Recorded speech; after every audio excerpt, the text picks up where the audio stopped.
Atos capítulo 4. Vamos ler todo este texto. Atos capítulo 4.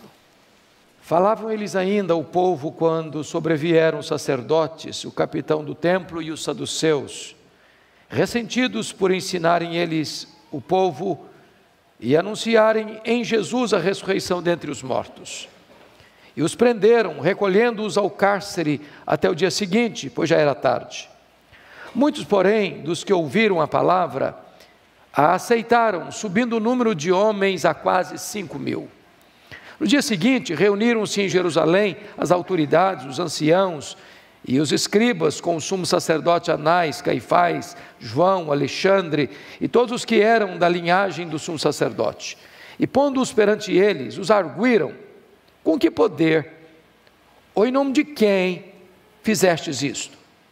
Então Pedro, cheio do Espírito Santo, lhes disse: autoridades do povo e anciãos, visto que hoje somos interrogados a propósito do benefício feito a um homem enfermo e do modo por que foi curado, tomai conhecimento vós todos e todo o povo de Israel, de que em nome de Jesus Cristo Nazareno, a quem vós crucificastes e a quem Deus ressuscitou dentre os mortos, sim, é em seu nome é que este está curado perante vós. Este Jesus é pedra rejeitada por vós, os construtores, a qual se tornou a pedra angular. E não há salvação em nenhum outro, porque abaixo do céu não existe nenhum outro nome dado entre os homens pelo qual importa que sejamos salvos.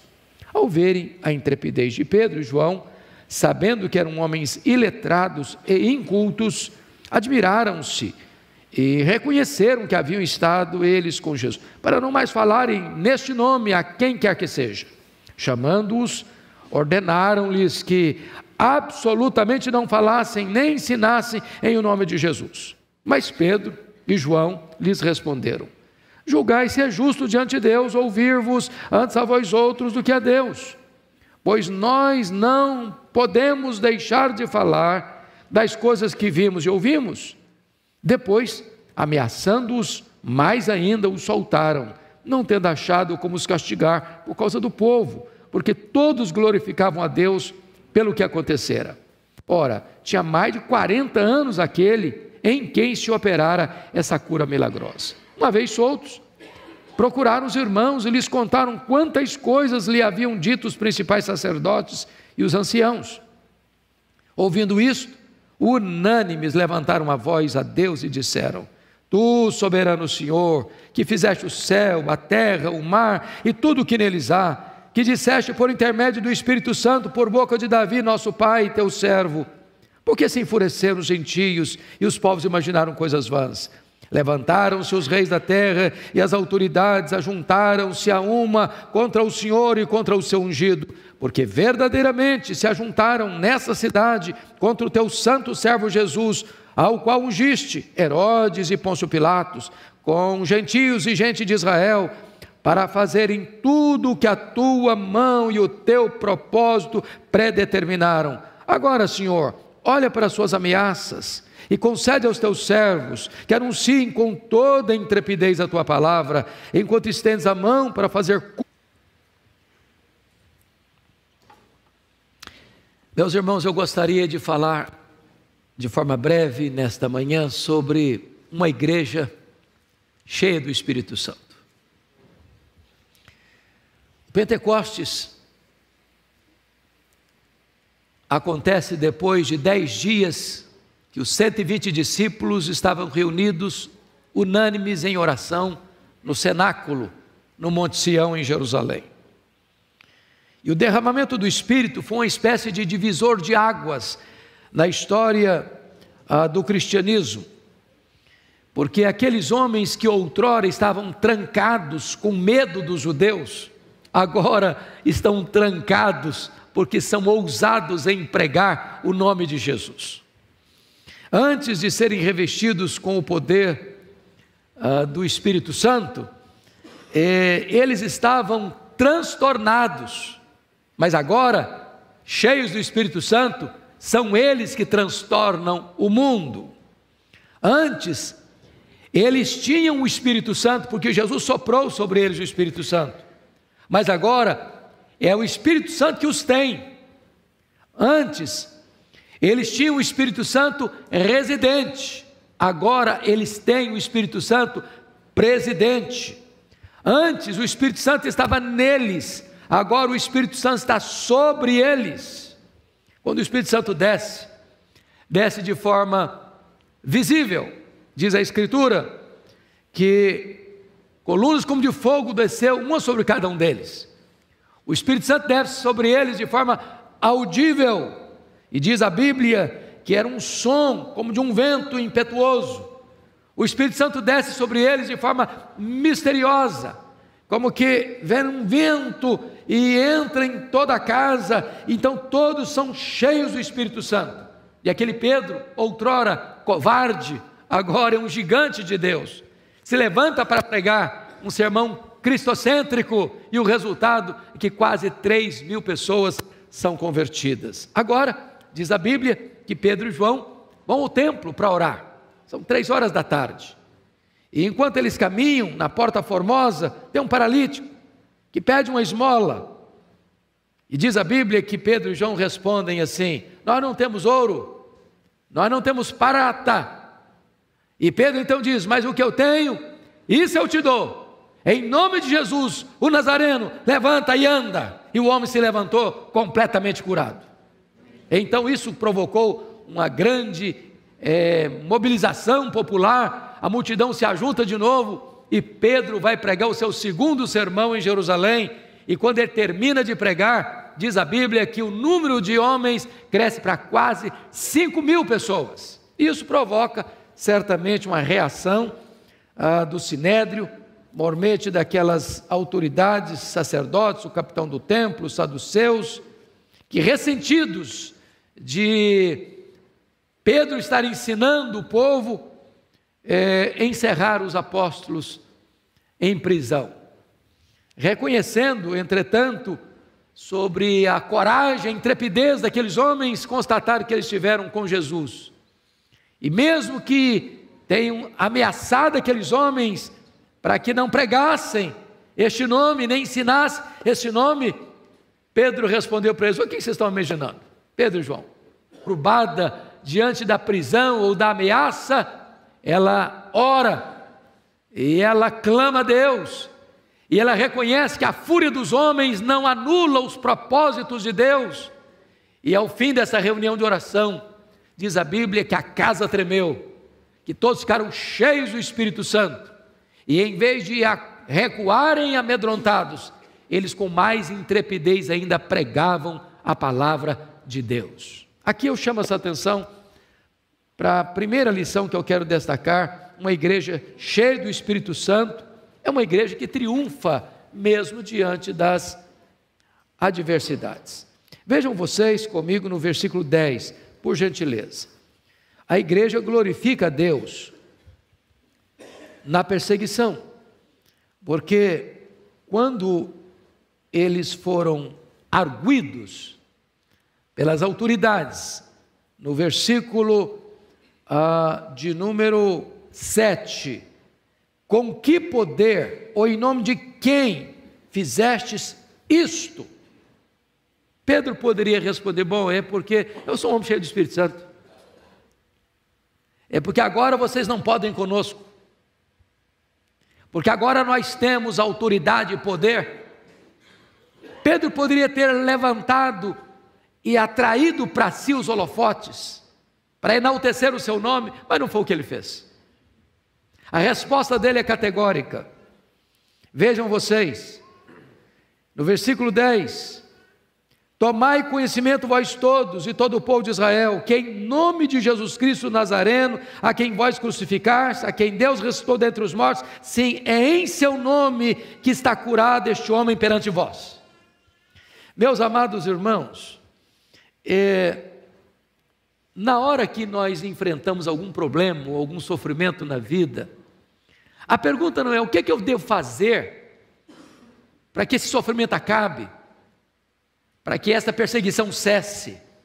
A pergunta que eu devia fazer é esta: meu Deus, o que eu posso fazer para que nessa conjuntura e situação o nome de Jesus seja anunciado, a oportunidade seja aproveitada para falar deste nome. E notem vocês que Pedro vai denunciar aquelas pessoas, porque eles crucificaram o Senhor da glória, a quem Deus ressuscitou dentre os mortos. E é a partir desse momento que ele aproveita o ensejo para falar que não há salvação em nenhum outro nome dado entre os homens, a não ser o nome de Jesus. Então aproveite as circunstâncias carrancudas, adversas da vida, e proclame o nome de Jesus, porque é isso que aqueles irmãos fizeram em Jerusalém.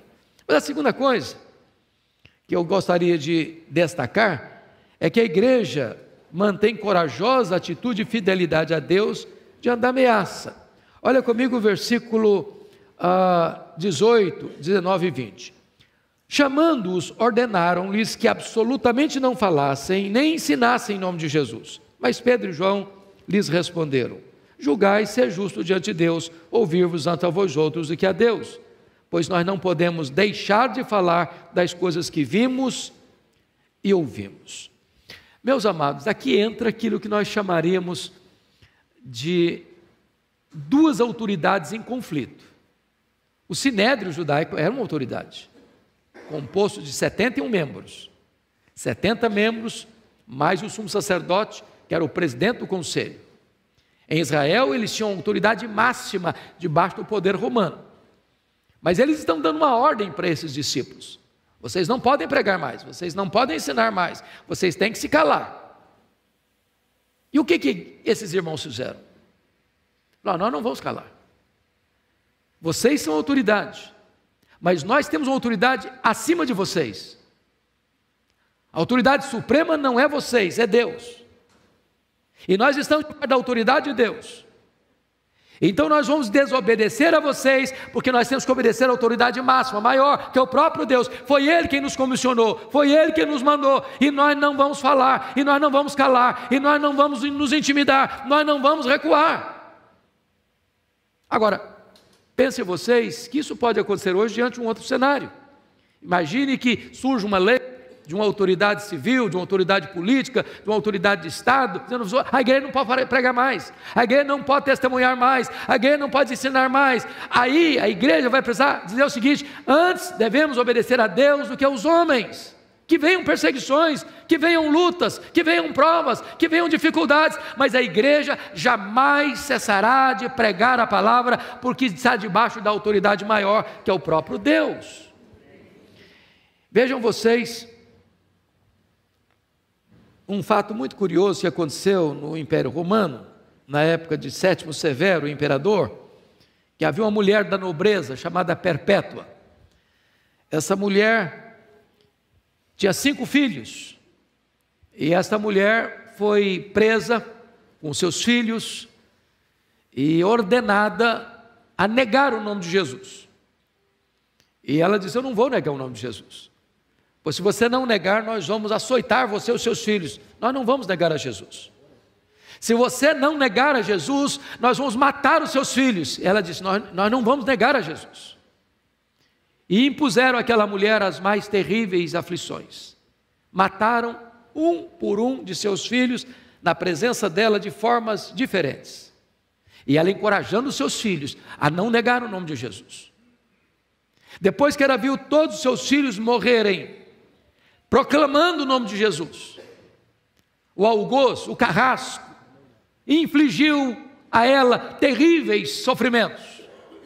E na hora mais aguda da dor, ela disse para o carrasco: viva, eu te vencerei, morta, vencer-te-ei ainda mais. E desta maneira, essa mulher deu o seu último suspiro diante dos suplícios que lhe eram impostos.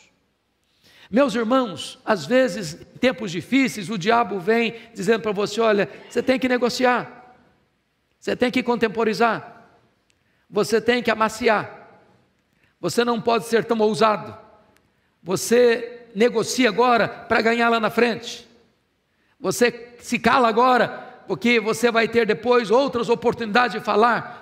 Se você ler a sua Bíblia, você vai ver que nunca o povo de Deus negociou princípios e valores diante das provas. Nunca. O diabo vem prometendo mundos e fundos. Olha, se você não assinar isso aqui, você vai tomar um prejuízo. Se você não tomar essa decisão aqui, você vai ser mandado embora. Se você não se subscrever ou submeter às normas daqui, você não tem espaço aqui. Se você perder essa chance, você perde a oportunidade da sua vida. E o diabo promete: tudo te darei, se prostrado me adorares. Dá nada, ele não tem nada, ele é um mentiroso, ele é um farsário, ele é um estelionatário, ele não tem nada para dar, ele rouba tudo, ele tira a sua paz, ele tira a sua vida, ele tira a sua alma, ele tira a alegria do seu coração. Na hora da luta, a igreja não negocia princípios, a igreja não negocia valores, antes importa obedecer a Deus que aos homens. Mas nota, em terceiro lugar, a igreja, na hora que ela está enfrentando tribulação, ela procura a companhia dos irmãos. Olha o versículo 23 comigo. Uma vez soltos, procuraram os irmãos e lhes contaram quantas coisas lhe haviam dito os principais sacerdotes e os anciãos. Vejam vocês que o Sinédrio não era um tribunal qualquer. O Sinédrio era o mesmo tribunal que prendeu Jesus, que contratou testemunhas falsas para acusarem a Jesus, que levaram Jesus ao governador Pôncio Pilatos e que exigiram do governador que Jesus fosse crucificado, dizendo: olha, se você defender esse homem, você está contra César. Esses discípulos podiam pensar: olha, é muito arriscado para nós não somos daqui de Jerusalém, vamos voltar lá para Galiléia, vamos fazer o nosso ministério fora daqui de Jerusalém, aqui o clima está tenso, aqui as autoridades são muito poderosas, aqui poucos dias atrás Jesus foi crucificado, se nós desobedecermos, vamos sofrer os mesmos riscos. Não, eles enfrentaram as autoridades. Quando foram soltos, eles procuraram o quê? A igreja. Eles foram onde estava o povo de Deus reunido. Sabe o que significa isso, meu irmão? Na hora da luta, na hora de fugir da igreja não, na hora de correr para a igreja. Eu tenho rodado por aí e eu escuto com muita frequência que veio a pandemia e olha, muita gente não voltou para a igreja.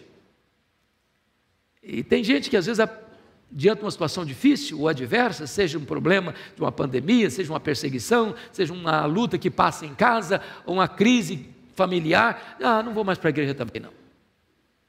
Esses irmãos procuraram a igreja. Eu quero dizer para você que está nos acompanhando, nos assistindo pela internet, que você precisa estar na igreja, na casa de Deus. Na casa de Deus. Nós não podemos abrir mão, meus irmãos, da comunhão dos santos. Nós não podemos abrir mão de estarmos juntos como família da fé. Somos um povo, somos um rebanho, somos uma família, somos membros uns dos outros. Nós precisamos uns dos outros e nós precisamos nos reunir na casa de Deus. Agora notem vocês que quando a igreja está reunida, olha o que fizeram, versículo 24.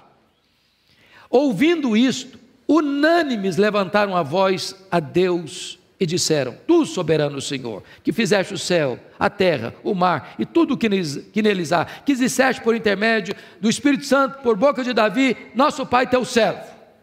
E aí você começa a perceber que a igreja enfrenta as lutas em oração, abrindo os olhos para ver quem é Deus. Nós não podemos apequenar Deus porque a luta chegou. Deus está no trono, Ele é soberano, Ele levanta reinos, Ele abate reinos, Ele levanta reis, Ele faz reis apiarem do poder. Quem comanda a história é Deus. Então na hora da luta, irmão, não é hora de ficar com medo não, é hora de orar. E ao orar, você precisa lembrar que Deus é soberano, que Ele está no trono, que Ele é o Criador, que Ele é o provedor, que Ele é o Redentor, que Ele é o libertador, que Ele abre um caminho para a igreja no meio do mar passar, para a igreja passar. O Senhor é soberano. Mas vejam vocês que quando eles oram, eles se voltam para a Escritura. E ao se voltarem para a Escritura, eles voltaram para o Salmo 2. E ao voltarem para o Salmo 2, eles perceberam que os povos, os reis, os poderosos deste mundo, sempre orquestraram contra Deus e contra o seu povo. E o que Deus faz? Lá de cima, diz o Salmo 2, Deus ri. Coitados. É o barro querendo se rebelar contra o oleiro. É a criatura querendo se rebelar contra o Criador. Basta um sopro de Deus e os príncipes são desarraigados. Meus irmãos, quem pode lutar contra Deus e prevalecer?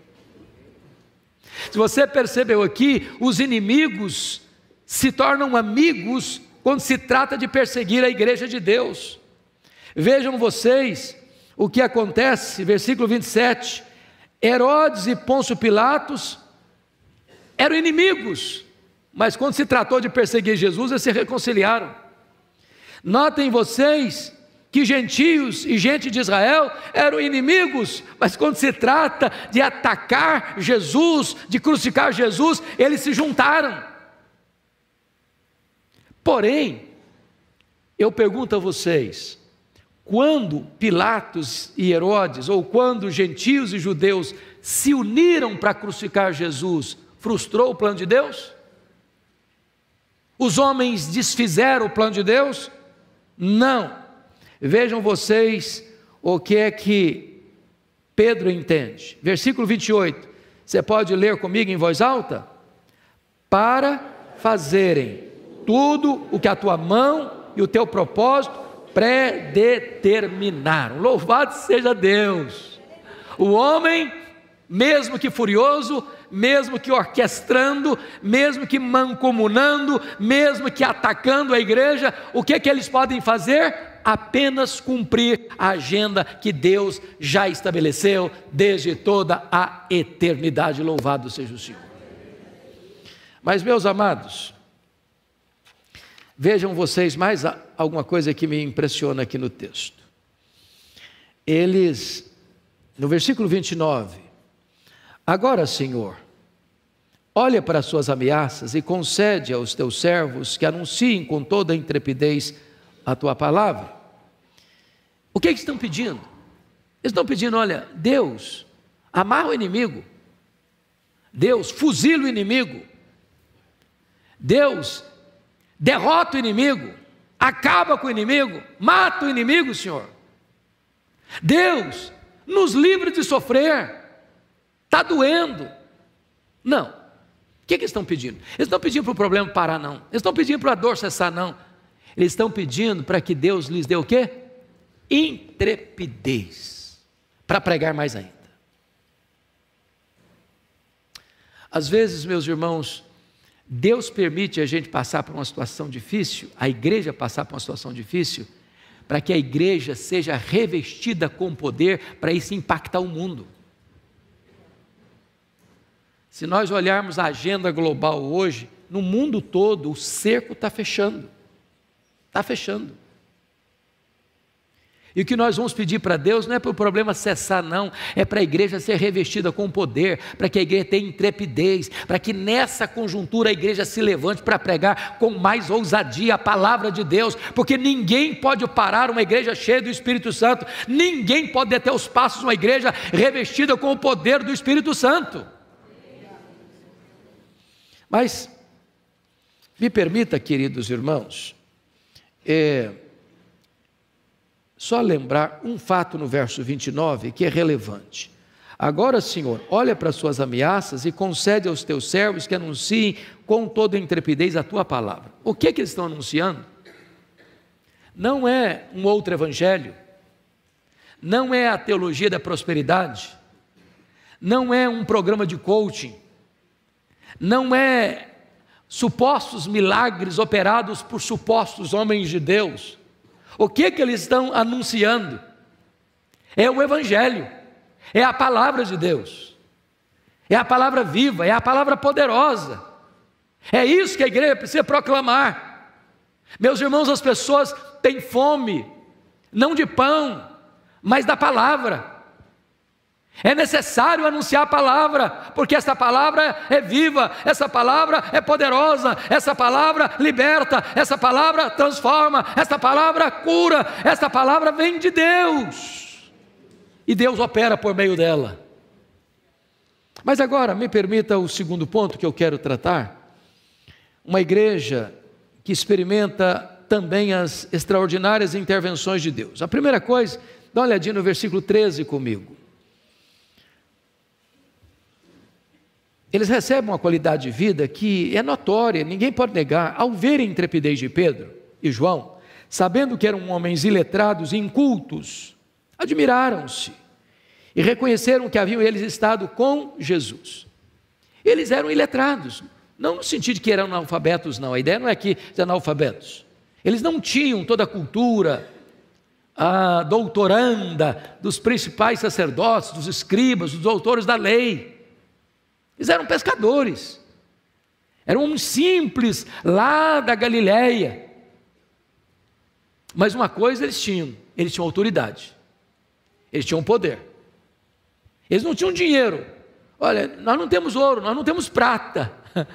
E Pedro diz, mas o que eu tenho, isso eu te dou. Em nome de Jesus o Nazareno, levanta e anda. Conta a história que certa feita o Papa da época de Tomás de Aquino, que foi o grande doutor da Igreja Católica, passeando com ele pelas belezas e riquezas do Vaticano, da época da igreja, sede de Roma, disse, olha Tomás de Aquino, quanto ouro, quanta riqueza, quanta prata, quanta fortuna.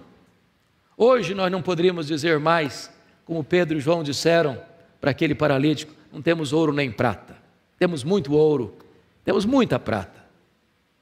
Mas Tomás de Aquino disse, é verdade, a igreja tem muito ouro, tem muita prata, mas também a igreja hoje não pode dizer, como Pedro disse, em nome de Jesus o Nazareno, levanta e anda.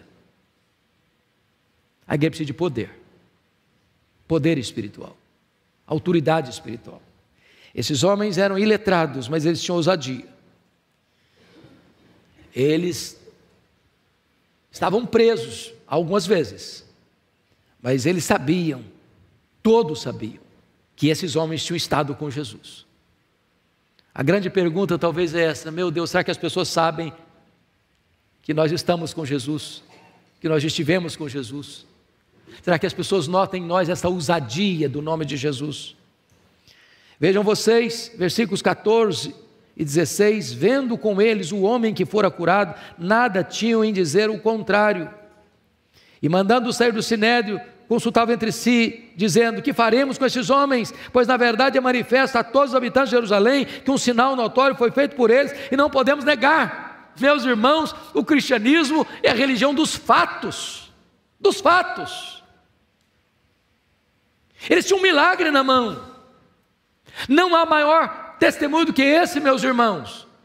Um coxo está andando, um cego está enxergando, um surdo está ouvindo, um mudo está falando, um leproso está purificado, um bêbado está sóbrio, um drogado está agora cheio do Espírito Santo, porque foi liberto. O Evangelho transforma, o Evangelho traz evidências que ninguém pode negar. O primeiro livro evangélico que eu li depois da minha conversão na adolescência foi o livro Ateu Já Era. Não sei se esse livro está em circulação ainda, mas o livro mostra que um dia um cidadão muito culto, professor de universidade, um grande intelectual, quis zombar de um crente quase analfabeto. Disseram, vocês acreditam ainda nesse livro de capa preta? Vocês ainda acreditam em lendas, em mitos, em utopias? Isso é uma coisa que não cabe mais na cabeça de uma pessoa intelectual. E propôs àquele crente, de cultura tão pequena, um desafio em praça pública, tentando ridicularizar o crente. E o crente topou a parada. Eu topo, ir para a praça pública, para debater com você, com uma condição. Você vai trazer algumas pessoas que foram transformadas pelo ateísmo. Gente que era drogada, que deixou as drogas, gente que era bêbada e que largou o álcool, gente que era adúltera e tem uma vida honesta, gente que era ladrão e agora é íntegro. Se você me trouxer um time transformado pelo ateísmo, eu topo, porque eu vou levar um séquito de gente que estava bêbada e hoje está lúcida, que era drogada e hoje está lúcida, que era um adúltero e hoje respeita o casamento, que vivia uma vida de desonestidade e que hoje é honesta. Vamos trazer o resultado de um e de outro e vamos entrar no debate. Obviamente, o fanfarrão abriu mão e não foi ao encontro, porque não tinha evidências para provar. Meus amados, o cristianismo tem evidências, é a religião dos fatos. Você e eu fomos transformados, e quando você prega este evangelho liberta e transforma pessoas. Mas eu quero encerrar olhando com vocês os versos 29 a 31. Você pode ler comigo em voz alta, por favor? Vamos juntos? Agora, Senhor, olha para as suas ameaças e concede aos teus servos que anunciem com toda a intrepidez a tua palavra, enquanto estendes a mão para fazer curas, sinais e prodígios, por intermédio do nome do teu santo servo Jesus. Tendo eles orado, tremeu o lugar onde estavam reunidos. Todos ficaram cheios do Espírito Santo e com intrepidez anunciavam a palavra de Deus. A primeira coisa que eu quero destacar aqui, meus amados, é que esta igreja experimenta um enchimento do Espírito Santo. E aqui um ponto muito importante. Lá em Atos, capítulo 2, versículo 4, somos informados que no Pentecoste eles já ficaram cheios do Espírito Santo. Aqui, mais uma vez, eles estão ficando cheios do Espírito Santo. Isso significa que a plenitude do Espírito Santo não é uma experiência que você recebeu uma vez e nunca mais precisa receber de novo. A plenitude de ontem não serve para hoje. Talvez eu estou falando aqui para irmãos que lá no passado, lá no começo da sua vida cristã, já foram pessoas cheias do Espírito Santo. Mas depois foram se acomodando. E hoje já apenas são crentes, vêm à igreja, cantam, oram, escutam, pregam, entregam o dízimo, oferta, mas não estão mais cheios do Espírito Santo. Você sabe, você que está aqui, você que está me assistindo, porque quem está cheio do Espírito Santo sabe que está. E quando você está cheio do Espírito Santo, as pessoas que convivem com você sabem que você está. Essas pessoas ficaram cheias do Espírito. Isso significa, irmãos, que a igreja precisa da plenitude do Espírito Santo. Vivemos um tempo tão difícil, tão desafiador. E se não formos cheios do Espírito Santo, nós vamos naufragar diante das ameaças, das pressões, das seduções, da secularização. A igreja precisa do Espírito Santo. A igreja precisa orar para que os púlpitos tenham poder do Espírito Santo. Bancos vazios de oração fazem púlpitos sem poder. Precisamos do poder do Espírito Santo. Quando o grande pregador da Inglaterra, do século XIX, Charles Haddon Spurgeon, subia para o púlpito, naquela época nós não tínhamos o aparato da amplificação do som, os púlpitos ficavam em cima, bem em cima, para que ele pudesse ter condições melhor de distribuir a sua voz, e ele ia subindo as escadas do púlpito, que eram vários degraus, dizendo: eu creio no Espírito Santo, eu preciso do Espírito Santo, eu dependo do Espírito Santo, eu preciso ser cheio do Espírito Santo. Essa confiança e essa convicção que você e eu devemos ter ao virmos para o culto, ao sairmos daqui do templo, queremos ser cheios do Espírito Santo.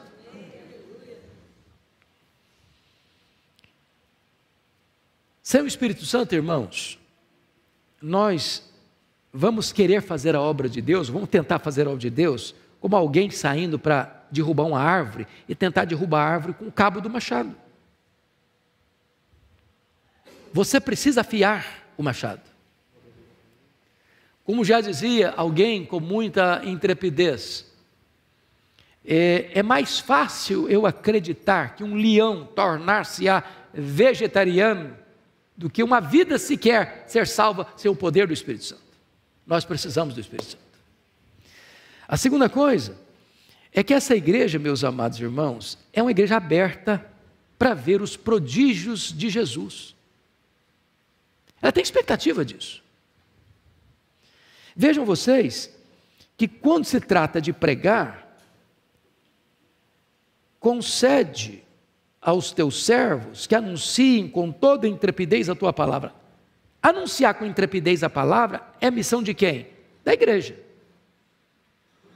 Eles estão pedindo: Senhor, anuncia a tua palavra, Senhor, manda alguém, não, concede-nos a nós intrepidez para pregar a tua palavra. Mas quando se trata de milagres, não é com eles, a agenda não é com eles. Enquanto estendes a mão para fazer curas, sinais, prodígios por intermédio do nome do teu santo servo Jesus, ou seja, eles são os agentes da pregação, o milagre é Jesus quem faz, mas eles estão abertos, e eles estão desejosos, e eles estão pedindo. O que significa isso, irmãos? A igreja não agenda milagres, isso é da economia de Deus, mas a igreja crê em milagres, a igreja ora por milagres, a igreja tem expectativa de milagres. Isso significa que nós deveríamos ter mais ousadia em orar, para Deus fazer o extraordinário, para curar os enfermos, para libertar os cativos, para manifestar o seu poder.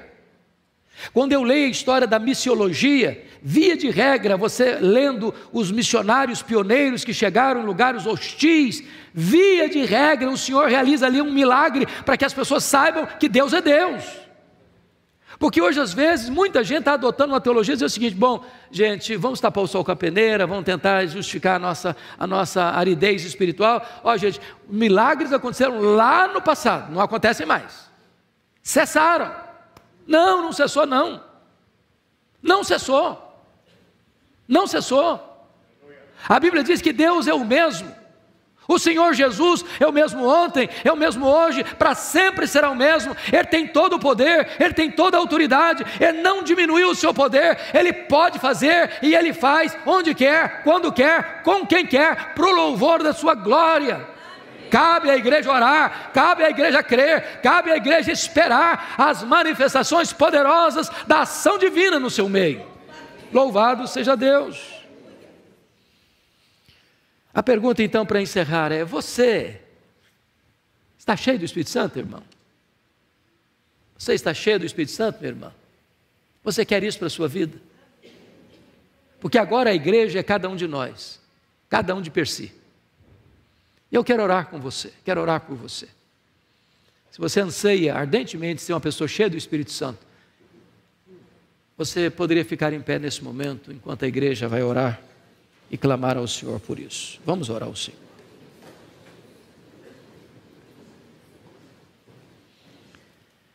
Meu Deus, olha do céu, Senhor, vem e visita esta vinha que Tu mesmo plantaste, restaurando a nossa sorte, trazendo sobre nós um coração quebrantado, sedento, um coração que não tema homens, mas tenha temor do Teu nome. Dá-nos a bênção de sermos uma igreja cheia do Espírito Santo, revestida com o poder do Espírito Santo, que diante das ameaças do mundo, ou da sedução do mundo, ela não vai negociar princípios, não vai negociar valores, mas ela vai pedir intrepidez, oportunidade, para pregar a Tua palavra. Meu Deus, se há alguém que está distante do Evangelho, ou afastado da igreja, traz de volta, Senhor, traz de volta. E permita, meu Deus, que aqui na Tua casa haja oração fervorosa, que aqui na Tua casa haja o entendimento de que, ainda que os homens conspirem contra Ti, Tu estás no trono, e é o Teu propósito que é estabelecido.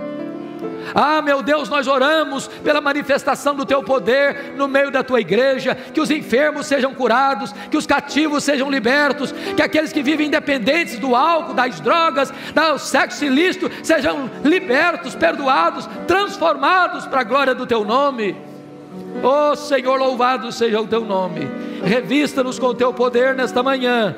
É a nossa oração em nome de Jesus. Aleluia. Amém.